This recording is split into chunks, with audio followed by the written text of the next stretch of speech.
আসসালামু আলাইকুম। আজকে আপনাদের সাথে শেয়ার করছি হাতে মেখে গরুর মাংস রান্না করা। এটা আমি আস্ত রসুন দিয়ে রান্না করেছি। চলুন দেখে নেওয়া যাক।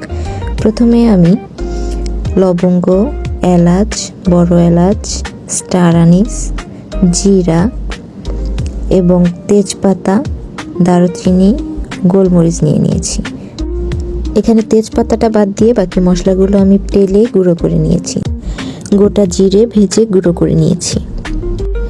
এ পর্যায়ে আমি কড়াইতে পেঁয়াজ কুচি, হলুদ, মরিচের গুঁড়ো, লবণ এবং ভেজে রাখা মশলা থেকে অর্ধেকটা দিয়ে দেব। এবার দিচ্ছি আদা বাটা, রসুন বাটা এবং জিরে বাটা। সরিষার তেল দিয়ে ভালো করে এটাকে হাতে মেখে নেব।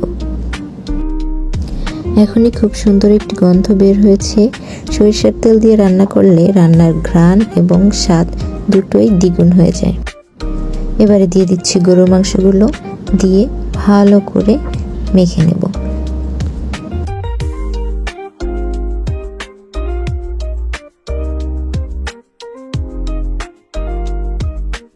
এ পর্যায়ে দিয়ে দেব গোটা তেজপাতা এবং আবারও খুব ভালো করে মেখে নেব।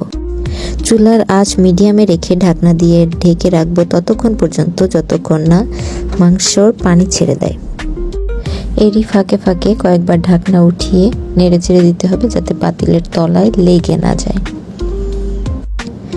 এ পর্যায়ে দেখতে পাচ্ছি মাংসের পানিটা পুরোপুরি শুকিয়ে গেছে এবং মাংসে খুবই সুন্দর একটা কালার চলে এসেছে। এ পর্যায়ে ভালো করে নেড়ে চেড়ে দিয়ে আমরা পানি অ্যাড করে দেব। এখানে অবশ্যই গরম পানি ব্যবহার করতে হবে। ঠান্ডা পানি ব্যবহার করলে মাংসের স্বাদ নষ্ট হয়ে যাবে। আমি 2 কাপ পানি ব্যবহার করেছি। আপনাদেরকেও যে 2 কাপ পানি ব্যবহার করতে হবে এমন না। মাংসের কতটুকু ঝোল রাখতে হবে এর উপরে ডিপেন্ড করবে পানির পরিমাণটা।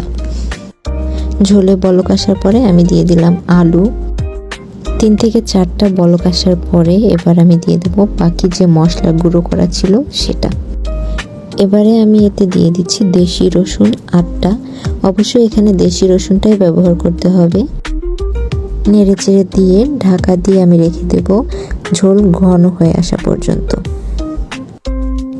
ঝোল একদমই ঘন হয়ে এসেছে। এ পর্যায়ে আমি ভাজা জিরের গুঁড়ো দিয়ে ঢাকা দিয়ে রেখে দেব। এখন চুলার আঁচ একদমই আমি অফ করে দিব। ফ্লেভারের জন্য 2টো কাঁচামরিচ দিয়ে আমি নামিয়ে ফেলব।